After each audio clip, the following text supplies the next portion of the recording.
edition to the Coach's Corner, presented by Caps Pizza and Pub. Here's your host, Paul Tipton.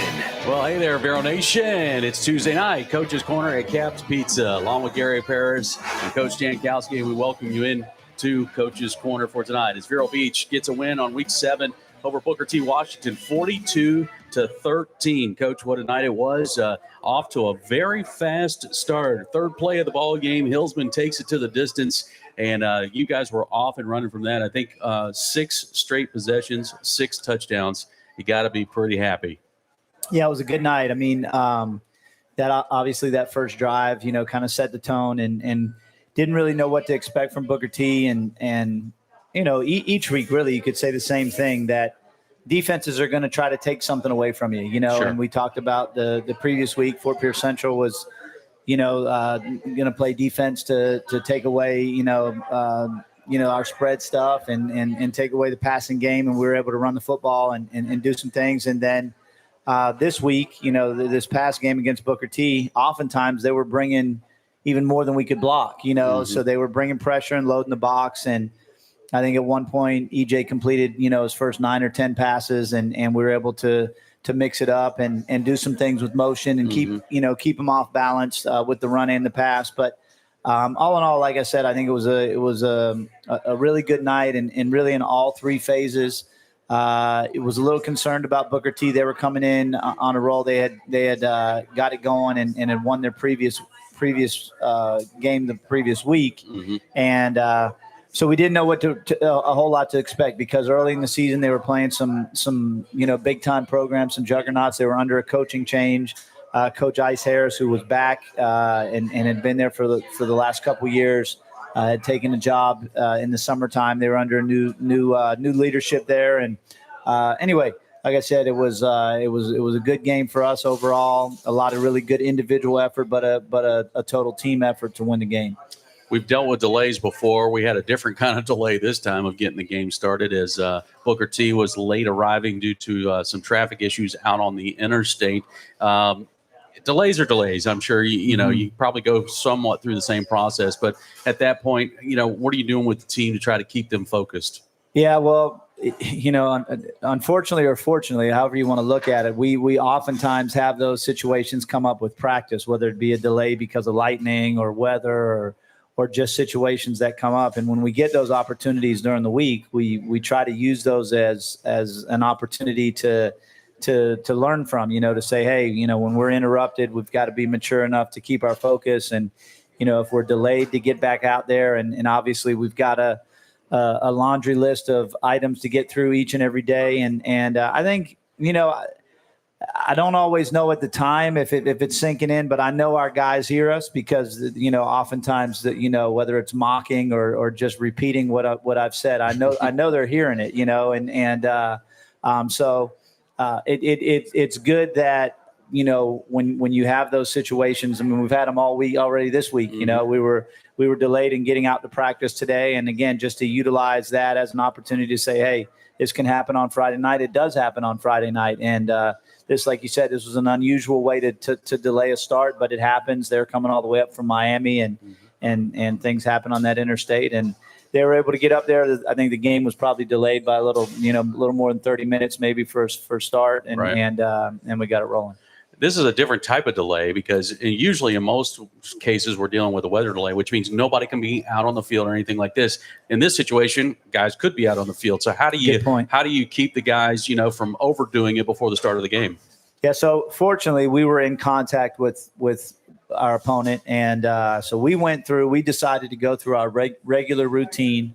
Now we weren't overly rushed through that. It was senior night for the band and for ROTC, so they got to utilize midfield and recognize, the seniors in both of those programs. So we didn't feel rushed through that or trying to share space and all that's involved with a special night. So we went through our regular routine, went to the locker room, did our regular deal, and then we decided, to utilize that space once they arrived. We went through a regular team stretch and ran through some offense and defensive plays, and then got back at it. All right. Well, defensively, Coach, guys were clicking on all cylinders. All three levels of that defense seem to be in tune. Yeah, I mean, I think it started with we were able to get pressure on the quarterback. So, obviously, the D linemen are doing a great job. I think guys like, Ryan Hendrickson, Bobby Burbick, Josiah Taylor, you have Malachi Reed here today that, those guys are very disruptive, play really hard. Sometimes I watch them play. It looks like their hair's on fire. They're playing so hard. So they're really getting after it. Then the second level of guys, I think we're seeing improvement. It appeared to me, and I don't know what it looked like up in the box, but just watching it live on the field, and I was telling our defensive coaches and staff meetings this weekend that it just looked like we played really fast on defense. Mm-hmm. Whatever it was, something gave us a little extra spark. I thought Travion Townsend played well. He was playing a little different position. Jordan Crutchfield was out at corner. I thought he closed on the ball a couple different times, and so. Sometimes it's just one or two guys in different spots and things look a little faster, clicking a little quicker. And no, I thought we played really well. Coach, one of the things it impressed me was how you and EJ, how well y'all synced up right away. How well you two were like you calling the play, execution of the play. It was you had 6 drives, so it had to work good. And what you were calling was working, but it's also got to be executed. You two were in a good sync. You were synced together. Yeah, well, I mean, it's been fun. Obviously, I've bragged about EJ for the last 4 years, but it's been really fun getting to spend some one-on-one time with him at the quarterback position, as you have to do. At least that's the way I see it. And so EJ's gotten to the point where. He asks some great questions. He's really locked in. He understands the importance of the position. And I tell our guys all the time, it's got to be to play that position. You got to be different.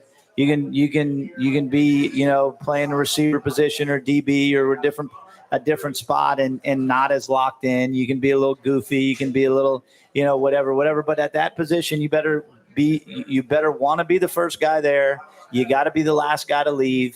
You have to spend the extra time with it. And if you don't, then in my opinion, I don't think you can be successful at that spot. It's just got to be something that happens. And especially, what we put on our quarterbacks, it's a tough deal. And he's just done. I can't brag on him enough. You talk about EJ. I mean, he hit, actually between him and Kaler, 10 different receivers caught a ball on Friday night. I mean, that's spreading the ball around. Yeah, I was looking at it in doing the statistics this weekend, and we've got, I think, obviously in that game you mentioned the ball getting spread, but we've got 6 different receivers that have caught double digit passes on the season. Yeah. So and then you have that kind of spread, and then obviously what EJ and Jonathan have done on the ground, and so I think we've talked about those kind of numbers and that kind of balance. It's been good. It's been a lot of fun. These guys are playing really well, and each and every Friday night's been very enjoyable. Now, you only got 38 plays in, and when you're having a good night like that, I'm sure you'd like to have more, like about 50 or 60 plays, wouldn't you? Yeah, I mean, we actually talked about it, and we have an offensive meeting every Friday at 2:15, and in that meeting, what I explained to our guys is that we had been averaging, in the high 40s. Mm-hmm. And I said, I'd like to play with a little faster tempo. I think, we can do some things through tempo this week. And let's get that play number up in the 60s. And, obviously that was a flop. Well, running clock doesn't help with that. Yeah. Part of it was defense gave you good field position. Defense gave us the good field position, and we were able to score with some explosive plays. Obviously, you mentioned Jonathan's 47-yard run on the third play of the game. And so when you have those kind of drives, but then the running clock in the second half, so that all contributes. But I thought, overall, I was very, very pleased.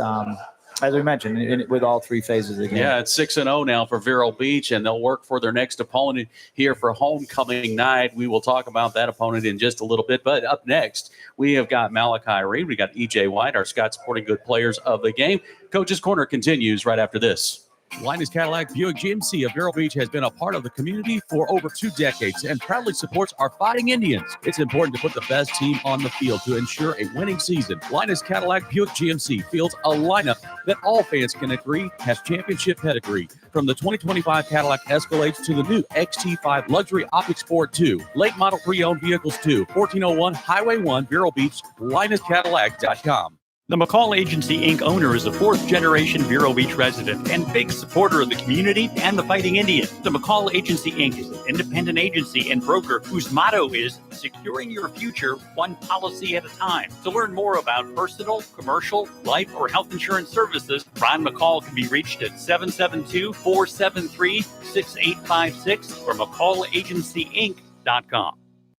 Thanks to Longevity Rehab Centers in Vero Beach and Sebastian, owned by locals whose mission is to help heal those who are hurting with a goal of getting them back to a productive life. Longevity Rehab has built a reputation of trust with their clients from the top down, offering both physical and massage therapy designed to restore, relieve, or maintain a healthy lifestyle. Blue Cross Blue Shield, Humana, Cigna, United Healthcare, Health First, Medicare, and most insurances are accepted. LongevityRehab.com. The nonprofit Mental Health Association in Indian River County offers free walk-in screenings. No appointment is needed. Check out their other services at mhairc.org or walk in at 820 37th Place, Vero Beach, because it's okay to get help. Thanks to our partners, Vero Elite Rehab and Orthopedic Surgery in Vero Beach. Doctors Marcus Malone, Ron Robinson, and Kent Smiley love serving their patients and the community. Same day and next day appointments are available. More at VeroEliteOrtho.com. The Coach's Corner, presented by Caps Pizza and Pub.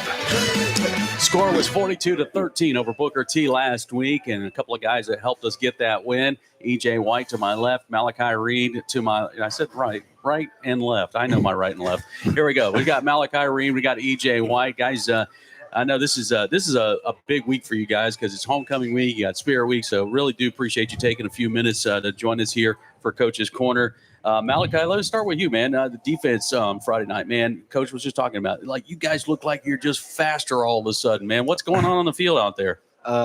Just teamwork, I guess, not wanting to let your brother down, so that's just what drives us to, play the best we can. Yeah, well, you guys did. I mean, my goodness. I mean, obviously 13 points on the board, but, one of those touchdowns really late in the ball game, but what was it like that on the field on Friday night? I mean, what was the atmosphere for you guys? It was very intense.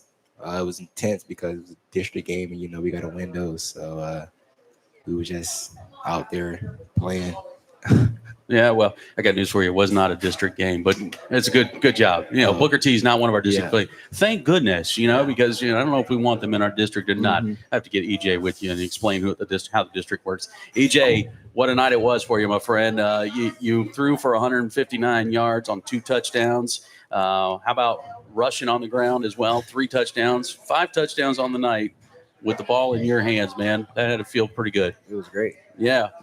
Let's talk about the one play. I really wanted to talk to you about this play. It's the start of the second half. You guys get the ball, and you're scrambling around. I think the ball was somewhere around about the 47 on the plus side of the 50. But by the time you got done, actually, I think it was like about around the 37, if I'm not mistaken. Somewhere around the 37, somewhere around in there. But by the time you got finished with this run, it might have been close to about a 60-yard run because you had to backtrack a little bit. Take me through that play. It was supposed to be a screenplay, so my running back was getting held. It was a one-man option, so I had to get off of it and do what I do and win in that run. So that's what I did. I got some good blocks, and I made it happen. Yeah, you certainly did. Now, you avoided a couple of defenders as well. I mean, there was a couple of guys, like you had to shake a tackle to start with. You kind of like spun out of it. Then, like you said, you got a couple of good blocks. And then after that, you found a lane. You kind of went diagonal, and you just found a lane and just used those legs, man. And you just turned on the jets, man, and guys couldn't catch you, man. That had to feel pretty good. It was great. I'm sure you guys were probably laughing a little bit. With a busted play, you had to laugh a little bit at this, It was right? kind of funny. Yeah. So what was it like for you guys? I mean, obviously a little bit late getting started. It doesn't seem like, from our perspective, like it changed anything for you guys. But I mean, did you kind of have to kind of like shut it down a little bit and then get amped up again? Not at all. Like we stay ready. Like we go through it at practice. We practice it like almost every week. Yeah. Since football started. So we've been practicing it. We've been working on it. And when it comes game day, we always got to be locked in. Yeah. We stay locked in. We stay ready, and we execute it. Okay, it's homecoming week, Spirit Week. There's all kinds of things going on each and every day. School, there's maybe some other activities going on. You guys like this week? I mean, is this fun week for you guys? School, but I like the costumes, the themes, and everything else. Do you dress up? I will. Yeah. I don't know all the different days. So what's going on? I'm definitely going to do Minion Day. I'm going to do Minion Oh, yeah? Day. You're going to do Minion? I got you. All right, cool. That's awesome, man. I think I saw one where there was like, was it today? That was like country club or something like that, or country. You guys dress up for that? No? Yeah. No? Neither one, huh? You're not country or country club. Yeah, just football players. I got you. You should just wear your uniform, helmet and everything. Just wear that to school. Just wear that all the time. I'll do that. All right, guys. Obviously, we got a game on Friday night. We got it's homecoming, but we got a game.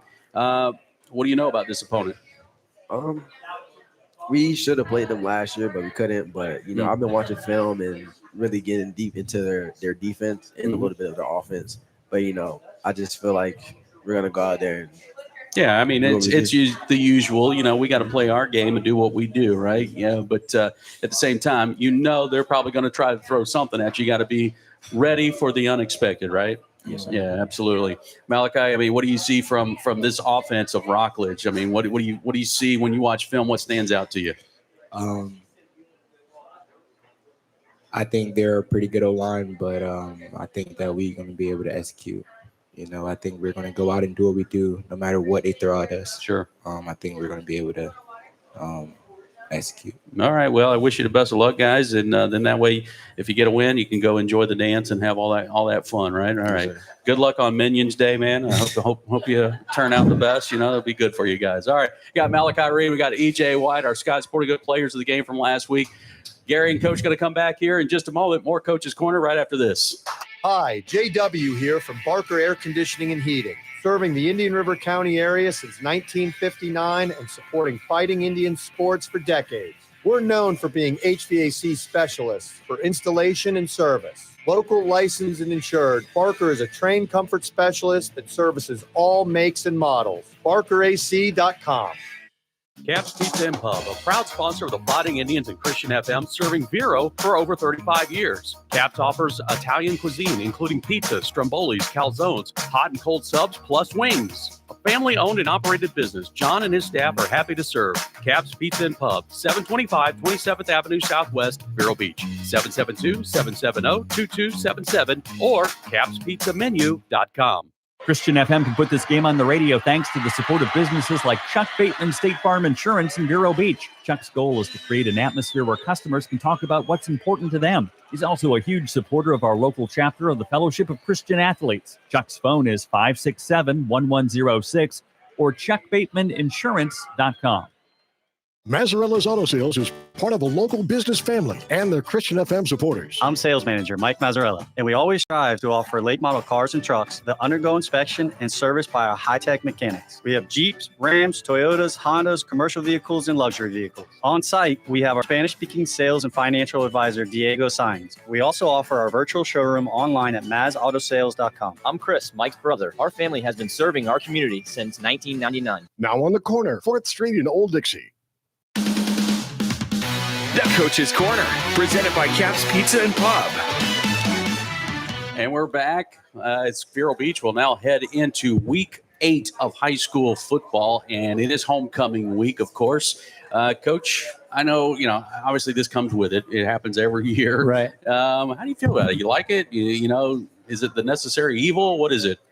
Yeah, I mean, homecoming is, I think we're obviously at a special place at our school. And I was talking to some of the faculty today that the thing that I like about it is that our students, the students at Vero Beach High School, still get involved with everything that's happening. They enjoy coming to games. They enjoy participating in, as they were talking about, the dress up part of homecoming. They enjoy. There's always something each and every evening. There's something like tonight. There's a pickleball game between the students that's organized through, I think, through student government. And so these different activities happen throughout homecoming. We had somebody come to practice today from the 1975 team, and they're gonna be at the game. There's gonna be 9 or 10 of them from the 75 team that played for Coach Janamore. That and he came out on the field. He hadn't been on the field in 50 years, and he got emotional. And he follows us, follows you guys on YouTube, and watches all the games and knows our players by name and number, and knew some of the accolades of the current team. And that's cool. It just, all the things that are involved with homecoming. We've had different groups for reunions that have called, and they're going to have blocks of tickets. So I know we've done this in previous weeks, but I've seen some college coaches this week encouraging their fans to get at the games, and I think that we really do. I was talking to our booster president this week that when I looked up into the stands last Friday night, it looked bare, and we can't have a bare stands when we've got these talented athletes. We're playing, we're 6-0. We're ranked number 1 in the state. We're playing all these talented teams that are coming in.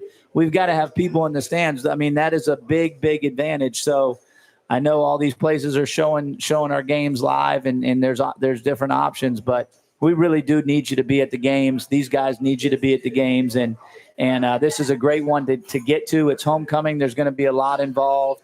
The homecoming court, I think, is announced at halftime, and there's just going to be I think it's going to be a great atmosphere. So for those who haven't been to a game yet, would love to get you there somehow, some way. You can get tickets at the school on Thursday or Friday morning from 8 to 10. Obviously, you can get them at the gate. We have plenty of tickets available, and really just want to pack it up. So do you dress up at all on any of these days? I got to dress up every day. I'm a big faculty member at the school, and I've got a dress code that I've got to wear each and every day, and I get checked off by the school administration. So I gotta make sure I'm high and tight every day. Which one's Minions Day? I don't know. I'm coming for that one. That's one I got to see for sure. All right, we actually do have a game on Friday night, Coach. As you know, Rockledge is going to be coming to the house. They're 2-4, but when I look at them, I mean, they got a pretty balanced offense. They've thrown for a little over 1,000 yards. They've run for a little over 600 yards. What stands out to you? Well, what stands out to me is they played a couple different quarterbacks, and I think here lately, number 15 has really thrown for a bunch of yards, bunch of touchdowns, and they've got good skill players as well. A couple of those guys play both ways, and I know I should always be more prepared and not just know their numbers, but especially for this show. But I do. I'm impressed. Again, very similar to what we talked about last week. They're under a coaching change. They got a new coach this season. We had an opportunity where we thought we were going to play him last year. The game was canceled because of weather and weren't able to get it made up. But excited to get these guys. Brevard County. For a lot of ways to describe it is you got the Cocos, the Rockledge, the Merritt Islands, the teams that are year in and year out at the top. O'Galley's not one of those teams that are at the top of the food chain up there. And Rockledge is in it year in and year out. I know that the 2-4 record, may jump out at you, but that's surely not something that we're looking at because they are a talented program, really good coaches and good players. Well, what stood out to me was one of their losses, which was to O'Galley, but it was a close ball game. Right. Yeah. So O'Galley, when you look at O'Galley, they've been running through everybody and beating the brakes off of teams, and then you see that score, and it's a close game, and again, the way these schedules are set up for the teams that have had a lot of success, the schedules are not very forgiving. Mm-hmm. To make a schedule, you have to have cooperation from the team that you're scheduling with, and if they don't want to play, then you're not getting them on the schedule. And so you see these teams that the Cocos, the Rockledge, and some of these top-notch programs year in and year out. and their schedules are not very forgiving. They had a tough one this past week against Jacksonville Mandarin, who's 6-1 and plays in the Jacksonville area. So you look at that and you take all those things into consideration. Again, I know I've warned us all against score comparing and looking at the past, and we really don't want to do that. But I am guarded against that because I think it can set you up for failure. I agree, Coach, because each opponent, may have had a bad game, may have had 2 or 3 athletes that didn't play last week, get healthy back this week, a different kind of scheme, something. So you do have to prepare for every opponent as though it's just that game's important. And you've taught that to your kids. That's the most important game. It's this game, not next week, not the one behind us. It's one we're playing right now. Well, and we do. We've got to control what is in our control. We understand and recognize, especially, having the number 1 ranking and being, that we are going to get everybody's best effort, and we got to be ready to answer that each and every Friday night. We've got to be able to handle the success that we've had, and prepare ourselves Monday through Thursday to give ourselves an opportunity to be successful on Friday. All right, Coach, if fans want to get tickets for Friday night, what's the option? Yeah, we'll make it work somehow, some way. Get a ticket to the game, get in the stands. Thursday and Friday in the mornings from 8 to 10, we have them available in the front office. They're available at the gate. Don't watch it at the house. Don't. You can come to Caps after the game, but get in the stands. It's homecoming, especially the alumni. If you haven't been to a game this year, we'd love to get you there. These guys deserve it, and we want to see a packed house again. All right, Vero Beach Friday night at the Citrus Bowl against Rockledge. Kickoff 7:00, and our coverage will begin at 6 p.m. with countdown to kickoff presented by Caps Pizza. Coach Jankowski, Gary Paris, I'm Paul Tipton. Thanks for joining us. As always, go Indians. Thanks for watching the Coach's Corner, presented by Caps Pizza and Pub.